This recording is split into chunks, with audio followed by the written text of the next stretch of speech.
친구들 안녕. 좋습니다. 세계사 시간이 돌아왔습니다. 자, 오늘은 4강 세계 4대 문명 두 번째 시간으로 찾아왔습니다. 지난 시간에 못했던 4대 문명 중에 인도 문명이랑 중국 문명 봐보도록 하겠습니다. 지금 바로 인도 문명으로 들어가 보도록 하겠습니다. 자, 인도 문명 지도로 보면 이쪽 동네 이야기고요. 확대하면 이렇게 생겼습니다. 인도에 유명한 강이 두 개 있죠. 하나는 인더스 강이고요. 하나는 겐지스 강입니다. 그래서 인더스 강과 겐지스 강을 잘 기억을 해주시고요. 이 중에 먼저 문명이 발생되기 시작한 거는 인더스 강이다. 그래서 우리가 옛날에는 인도 문명을 보통 인더스 문명이다 이렇게 얘기를 했는데요. 인더스 문명, 그러니까 인더스 강 유역에 있었던 일뿐만 아니라 겐지스 강 유역에 있었던 일까지 우리가 같이 불러야 되기 때문에 요즘에는 인더스 문명보다는 교과서에서는 인도 문명이다 이렇게 표현을 많이 쓰고 있어요. 그래서 여러분도 인도 문명이다 이렇게 공부를 해주세요. 선생님이 가끔 인더스 문명이라고 얘기할 때도 있는데 그거는 옛날 사람이라서 그런 거예요. 여러분은 신세대니까 인도 문명이라고 하는 용어를 사용해 주시기.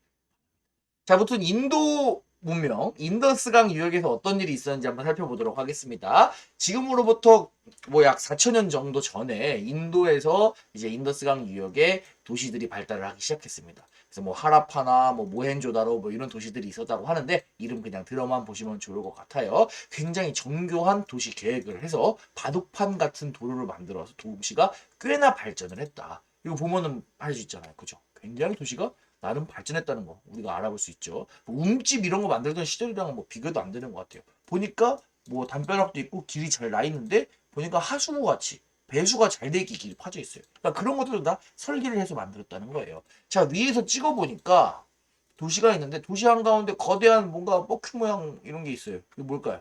이거 대형 목욕장입니다.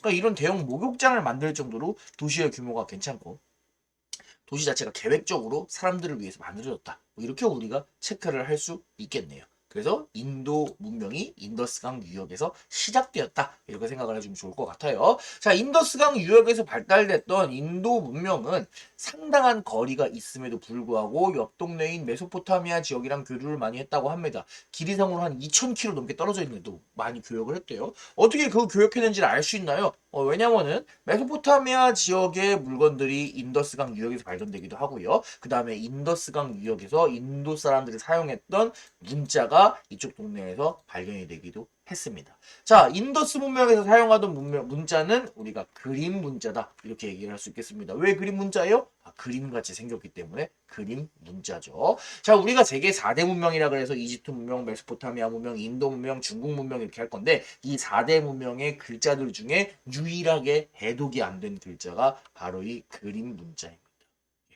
정말 뭐 무슨 얘기를 하는 건지 모르겠어요. 뭐 소가 있는데 뭐 소가 뭐 몇 마리 있다 뭐 이런 내용일까요? 뭐 코끼리 귀엽다 뭐 이런 내용인가? 뭐 알 수 없죠. 그래서 그런 해석되지 않은 그림 문자를 사용했던 친구들이 인도 문명에 있던 사람들이다. 이렇게 체크를 해주면 좋을 것 같습니다. 자, 그런데 이 인더스강 유역에서 잘 살고 있던 인도 문명의 사람들에게 불청객이 찾아옵니다. 누구냐?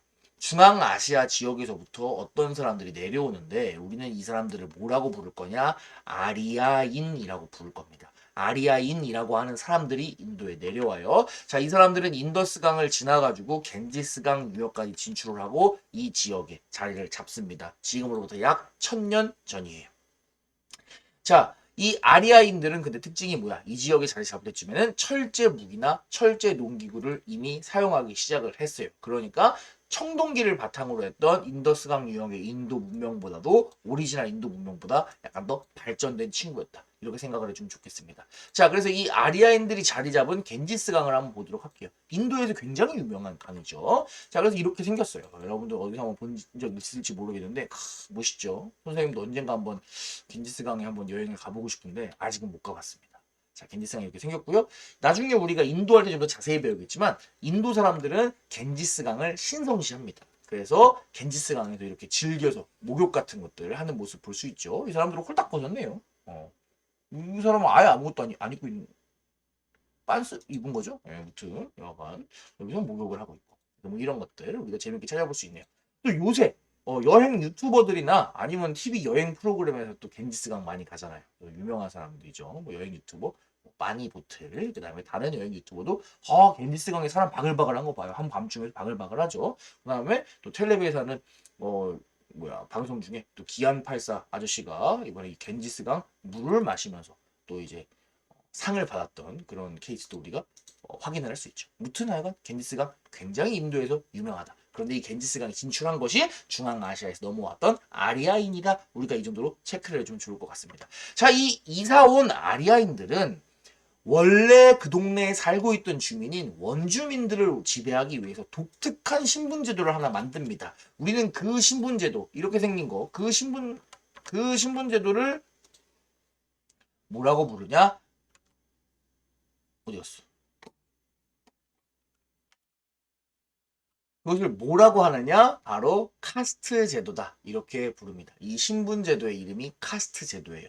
자, 이 카스트 제도라고 하는 거 잘 기억을 해주시고요. 별표예요. 잘 기억을 해주시고요. 또 카스트라고 하는 말은 우리가 인도 문명에서만 쓰는 것이 아니라 평소에 일상생활을 하면서 우리가 약간 엄격한 신분 질서 같은 것들을 비유적으로 표현할 때 카스트라고 하는 말도 쓰거든요. 그러니까 여러분들이 잘 기억을 해주시기 바랍니다. 자, 총 4단계로 나눠요. 제일 꼭대기에 브라만, 그 다음에 크샤트리아, 바이샤, 수드라 이런 식으로 나뉘는데 위에 있는 것들 좀 좋은 것들은 전부 다 아리아인들이 차지를 하고요. 아래에 제일 안 좋은 노예에 해당되는 원주민들은 다 전부 다 이 노예에 해당되는 수드라로 만들었다. 이렇게 생각을 해주시면 좋을 것 같아요. 자, 이 아리아인들은 이 카스트 제도를 바탕으로 종교를 하나 만듭니다. 그 종교의 이름은 바로 브라만교예요. 자, 이 브라만교는 자연을 다스리는 신을 찬양하는 종교였는데요. 뭐 여기까지 보면 그냥 그럴 수 있다고 쳐요. 그런데 브라만교의 중요한 특징은 뭐냐? 이 브라만교에서 행하는 제사가 굉장히 복잡합니다. 아무나 할 수 없어요. 전문적인 제사 지식을 갖고 있는 제사 전문가들, 사제들만 할 수 있어요. 그렇기 때문에 이러한 제사 의식을 거행하는 사제 계급, 브라만 계급들이 굉장히 높은 종교적인 권위와 특권을 독차지했다는 겁니다. 그래서 이 사람들이 상당히 많은 권한을 갖고 모든 것들을 주도해 나가는 사회가 바로 인도 문명의 사회였다. 이렇게 생각을 해주면 좋을 것 같아요. 정확히는 인도 문명이 초창기 시작됐을 때 말고 나중에 아리아인들이 겐지스강으로 넘어오고 난 이후라고 생각을 해주면 좋을 것 같습니다. 또 이 카스트 제도 같은 경우에는 이 복잡한 제사의식의 종교적 권위 이런 부분들이 문제가 되어서 나중에 인도할 때 자세히 배우겠지만 새로운 종교인 불교가 탄생하게 되는 배경이 되기도 하지요. 넘어가 보도록 하겠습니다. 중국 문명 볼게요. 중국은 조금 익숙하네요. 우리나라 바로 옆 동네니까요. 자, 중국에는 유명한 강이 두 개가 있습니다. 바로 황허강이 있고요. 황허강 아래에는 창장강이 있습니다. 중학생 수준에서는 강 두 개 정도만 알면 될 것 같아요.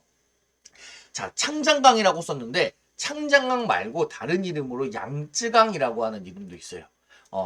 양쯔강은 이제 창장강을 옛날 스타일로 부르는 이름이에요. 그래서 선생님이 어릴 때까지만 하더라도 양쯔강이라고 배웠는데 요새는 창장강이라고 불러주고 있습니다. 왜냐면은 사실 우리가 이 강의 이름이 원래 오리지널 중국 한자로는 뭐라고 쓰냐면 장강이라고 해요. 근데 이 장강이 중국말 발음으로 창장이에요. 장짱 뭐 이런 식으로 표현하겠죠. 근데 장짱 강, 장짱 리버 해서 창장강이라고 부르는 겁니다. 양쯔강 같은 경우에는 옛날에 이 창장강의 아래쪽 부분 이름을 이제 양쯔강이다 뭐 이런 식으로 불렀는데 이것이 나중에 서양이나 이런 데 전달되면서 이 강 전체를 부르는 이름으로 오해가 돼가지고 양쯔강이라고 하는 이름이 유명해졌어요. 그래서 우리나라에서도 이걸 양쯔강이라고 불렀는데 요새는 창장강이라고 부르는 경우가 많습니다. 그런데 이렇게 우리처럼 학교에서 배우는 사람들 말고 뭐 뉴스나 인터넷이나 이런 데서는 여전히 양쯔강이라고 하는 용어를 혼용해서 쓰고 있어요. 그래서 여러분들이 세상 살다 보면은 인생 살다 보면 양쯔강이란 말도 종종 듣게 될 겁니다. 그럴 때 깜짝 놀라지 마시고 창장강 얘기하는 거구나 이렇게 생각해 주시면 좋겠습니다. 여러분은 신세대니까 창장강이라고 공부를 해주세요. 자, 무튼 중국 문명은 두 개의 강 중에 어디서 시작됐냐? 황허강 유역에서 시작이 됩니다. 황허강, 왜 황허강이에요? 누를 황자예요. 강이 누른색이란 거예요. 왜? 이쪽 동네가 무슨 지대냐? 황토지대예요. 이쪽 황토지대에서 기원전 2500년경에 도시국가가 출현을 합니다. 자, 여기부터 우리가 본격적으로 중국의 역사를 공부를 할 건데 이 중국의 역사 세계사 파트에서 다른 나라들보다 우리가 더욱더 자세히 공부할 거예요. 왜? 우리나라 바로 옆에 있잖아요. 그리고 중국은 땅덩어리가 굉장히 커요. 우리 옆에 있는데. 그래서 옛날에는 굉장히 엄청난 강대국이었어요. 지금도 중국이 잘 나가는 나라 중에 하나잖아요. 그런데 옛날에는 지금보다 훨씬 잘 나갔어요. 그래서 우리나라에 엄청난 영향을 주는 국가가 바로 중국입니다. 그래서 우리가 세계사 과목에서 중국을 다른 나라보다 조금 더 자세하게 공부할 거예요. 그래서 중국이 여태까지 있었던 모든 왕조들을 우리가 하나하나 다 뜯어보면서 공부를 할 겁니다. 순서대로 얘기를 해주자면 여기 표현했습니다. 하, 상, 주, 춘추전국, 진, 한, 위진남북조, 수, 당, 5대 10국, 송, 원, 명, 청 이 순서로 공부를 할 거고요. 우리는 이번 1년 동안 이것들을 다 공부를 할 겁니다. 너무 많다고요? 걱정하지 마세요. 여러분 선배들도 다 했고 여러분도 충분히 할 수 있습니다. 선생님 쉽게 설명해 주도록 하겠습니다. 자, 오늘은 이 중에 하나라랑 상나라만 공부를 할 거예요. 자, 하나라 먼저 가보도록 하겠습니다. 자, 중국 최초의 국가였던 하나라는 국가가 있었던 거는 있는 것 같은데 남아있는 자료가 별로 없어요. 그래서 우리가 특별히 공부할 내용은 없고요. 오늘은 상나라를 좀 본격적으로 해보겠습니다. 자, 상나라는 다른 4대 문명에 해당되는 문명과 마찬가지로 청동기를 베이스로 만들어진 문명이자 국가였습니다. 그래서 이렇게 제사를 할 때 사용됐던 커다란 청동 솥이 발견된다거나 아니면 청동으로 만든 여러 가지 무기들이 발굴이 되고는 합니다. 청동기를 베이스로 만든 나라였어요. 자, 청동기는 특별할 게 없고 그럼 상나라는 뭐가 특별하냐? 우리는 갑골문에 체크를 해줘야 합니다. 자, 갑골문은 무엇이냐? 상나라에서 왕이 나라의 중요한 내용을 결정을 해야 되잖아요. 나라의 중요한 문제를 결정할 때 상나라의 왕은 어떻게 결정을 했느냐? 상나라의 왕은 제사를 지내서 결정을 했습니다. 중요한 내용에 하늘의 뜻, 신의 뜻을 왕이 물어봐서 그 신의 뜻을 통해서 정치를 하는 거예요. 일종의 신권 정치라고 볼 수도 있겠네요. 자, 그런데 왕이 점을 칠 때 이런 거북이 배딱지 같은 것들을 활용을 하게 됩니다. 거북이 배딱지에 구멍을 뚫고요. 그 다음에 거기다가 불을 피워가지고 거북이 배딱지가 열에 의해서 지지직 갈라지는, 예를 들어서 이런 식으로 지지직 갈라지는 모양을 통해서 점을 쳤습니다. 그리고 그 점을 친 내용을 기록을 해야 되는데 그 기록을 한 문자를 우리가 뭐라고 얘기를 하냐? 잠시만요. 그 점을 친 그 문자를 우리가 갑골문이라고 하는 겁니다. 갑골문, 갑골문자 다 똑같은 말이에요. 왜 갑골문자냐? 거북이 배딱지를 우리는 한자로 갑이라고 표현을 하고요. 거북이 배딱지, 거북이는 숫자가 적잖아요. 그거 말고 다른 데다가 적어야 돼요. 이게 뭘까요? 뼈예요, 뼈. 뼈 골자. 그래서 소의 어깨뼈나 이런 거 상당히 널찍하거든요. 그런 곳에다가 글자를 적었다. 거북이 배, 갑이나 아니면 소의 뼈, 골 이런 데다가 문자를 적었다. 우리가 그래서 갑골 문자다. 이렇게 얘기를 합니다. 근데 갑골 문자는 독특한 게 뭐예요? 생긴 게 마치 뭐 같아요? 약간 한자랑 비슷하잖아요. 지금의 한자의 기원이 되는 게 또 역시나 갑골 문자다. 이렇게 체크를 해주면 좋을 것 같아요. 그래서 갑골 문자에 실제로 있는 이런 것들.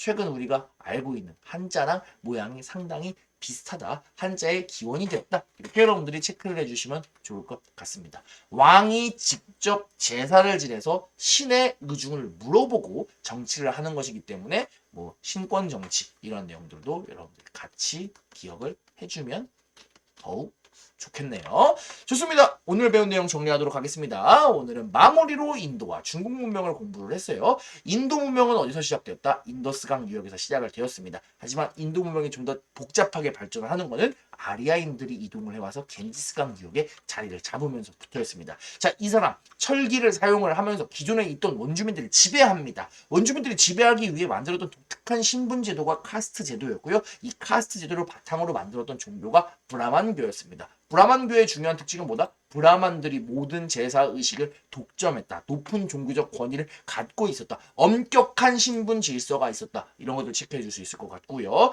중국 문명은 황허강 유역에서 시작됩니다. 그리고 우리가 중국 왕조의 순서도 잘 외워두면 도움이 되겠죠. 자, 하나라는 최초의 국가지만 패스를 하고요. 상나라부터 이야기를 하자면 청동기는 공통적인 내용이 뭐 특별한 게 있다면 갑골문이 특별했다. 갑골문은 뭐예요? 왕이 나라의 중대한 내용을 결정을 할 때 제사나 점을 이용해서 결정을 하는 겁니다. 근데 점을 친 내용을 어떻게 한다? 기록을 합니다. 어디다가 거북이 배딱지나 아니면 어깨뼈 이런 데다가 기록을 했기 때문에 이것을 갑골문자다 이렇게 표현을 했고요. 이것은 지금의 한자의 기원이 되었다까지 여러분이 체크해 주시면 좋을 것 같습니다.